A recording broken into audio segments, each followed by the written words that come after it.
është se ne jemi mirë, edhe mund tjetë kështu, po kjo nuk është ndonjë rezultat i politikës shqiptarëve, partive politike shqiptare në Maqedonisë. Shumë njerëz duan ta krahasojnë gjendjen e shqiptarëve para 37 vjetëve dhe tani.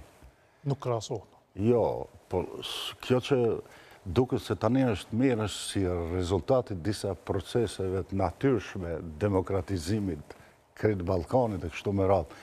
Ne nuk kemi si shqiptarë ndonjë sukses të vërtet brenda atij shtetit, të cilin sukses mund ta quajmë ne një dy kushtetutës, apo e drejta e vetës, apo e drejta e konsistencës politike, ku gjithmonë shqiptarët duhet merren parasysh si faktor shumë i rëndësishëm.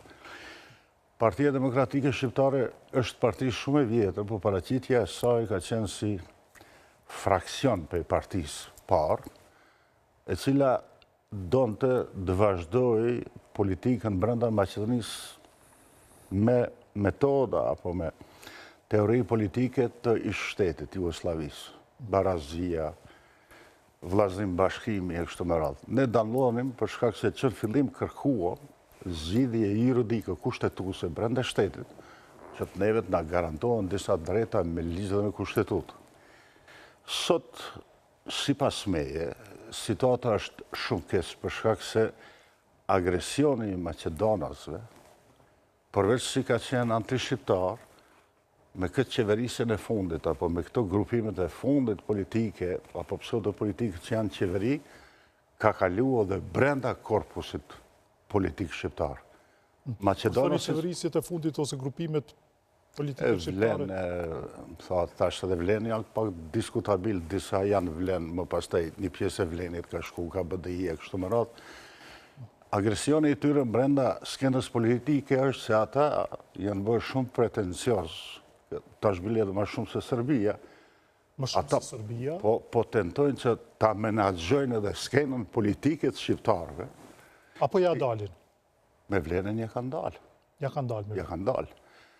Kur arrin që brenda qeverisisë të vendit kënë 7-8 grupacione të quajtura parti politike, ati tashmë i funksionon kërcënimi hapur ndaj grupimeve politike të shqiptarëve se po s'deshte ti e marrë tjetrin. Veç me ndërhy, kur po thënë përmes vlenit, ka ndërhy një jetën politike të shqiptarëve. Të marrë parasysh që kryeministri i Kosovës, Kurti, e ka kriju vlenin.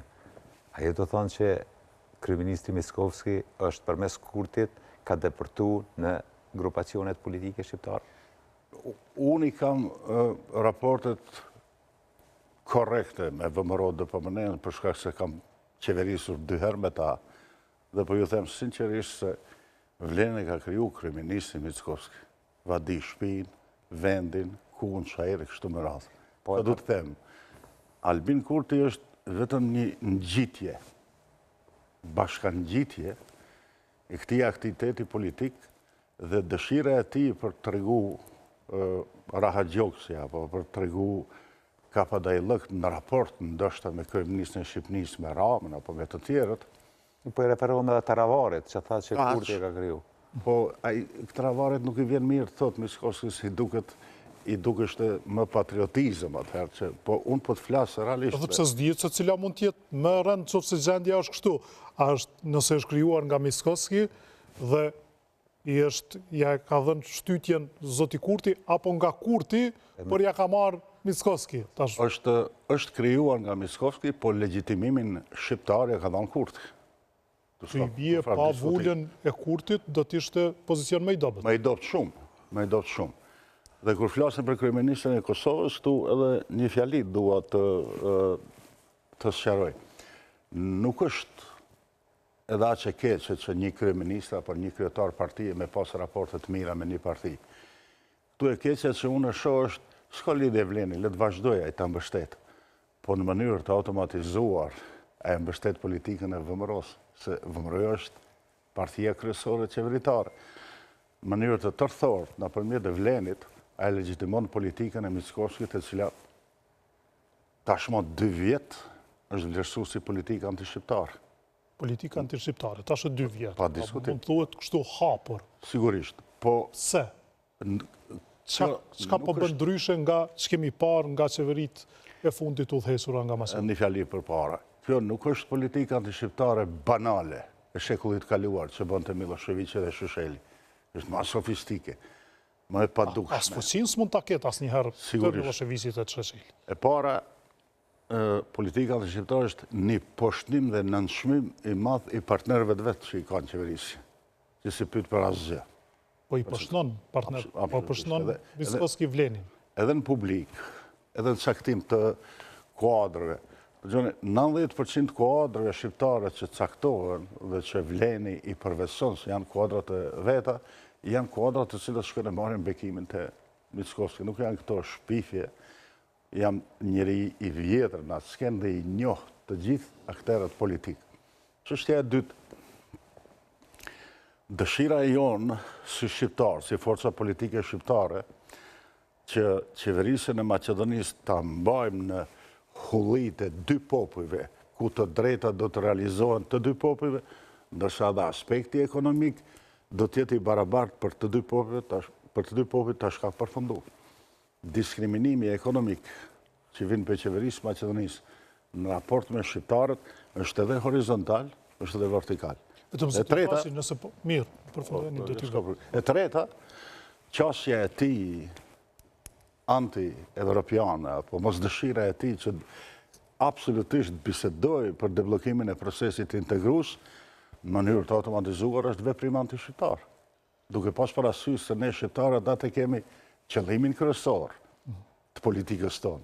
Vetëm zoti Thaçi, nëse ju po thoni dhe po konstatoni këto në maj të vitit 2026, që kaq shumë ka avancuar pjesa antishqiptare nga udhëheqësit Macedon, atëherë i bie se keni dështuar si klasë politike shqiptare në përgjithësi, se njëherë keni qenë ju pjesë e pushtetit, njëherë BDI-ja, tash Vleni, e thatë edhe vetë se strukturat caktuara, individ caktuar kanë qenë sa në njërën anë tjetrën, por megjithatë ju gjatë gjithë kohës pavarësisht subjektit politik keni përfaqësuar shqiptarët dhe keni lobuar që jeta shqiptare, miseria e shqiptarëve, edhe gjithë qytetarëve të Maqedonisë, po veçanërisht e shqiptarëve të jetë më e mirë. Nëse qëndrojnë këto që po i thoni sot, i bie se përgjithsisht keni pjesë në dështimin e madh që ka ndodhur. Po sigurisht, pak më shumë kohë do të kërkoj që të sqaroj këto fenomene. Njëherë, kohën e parë politikës shqiptare të Maqedonisë ka marrë një përcaktim i përgjithshëm i shqiptarëve të ish Jugosllavisë, prioriteti është Kosova, s'po hinit lolli, cilat janë sakrificat, angazhimet e kështu me radhë. Kur atëherë ne gjithë bashku menduam se çështja e Kosovës u menaxhua si duhet, shqiptarët Maqedonisë u ndodhi incidenti i vitit 2001, i cili, sipas me, është burimi kryesor i kësaj ngecje, dhe cili ka lënë pasoja shumë të rënda dhe fatale. Do të sqarohet. Po sigurisht. Është burimi kryesor i ngecjes, se shumë kush e sheh si fillimi i avancimit. Është gabimisht njerëzit kanë harru, se njerëzit për Kosovë dhe për Shqipëni, kur realizojnë Maqedoninë, ju përkujtohet viti para 98-s. Dhe kanë harru se ardhen e PDSH-s në pushtet është realizuar zëvendës ministri i Brendshëm, është realizuar kryeshefi i policisë dhe këtë këto bartën pas 2001. Është e vështirë këtë ta sqarosh. Kësaj kemi kontribuar të gjithë bashku edhe unë që vitit 2001 duket dhe të përfundoj si sukses i një kryenggritjes shqiptarëve, për shkak se pasojat mund të ishin fatale. Kur ti nuk menaxhon politikisht një kryenggritje, ajo kryenggritje rrezikon që të merr epitete jashtëzakonisht negative për bashkësisë ndërkombëtare. Do të sqarohen. Zoti Ahmeti, me instalimin e tij në pushtet, ju duk se të gjitha të drejtat e shqiptarëve janë realizuar për shkak se u realizuan të drejtat e tija private.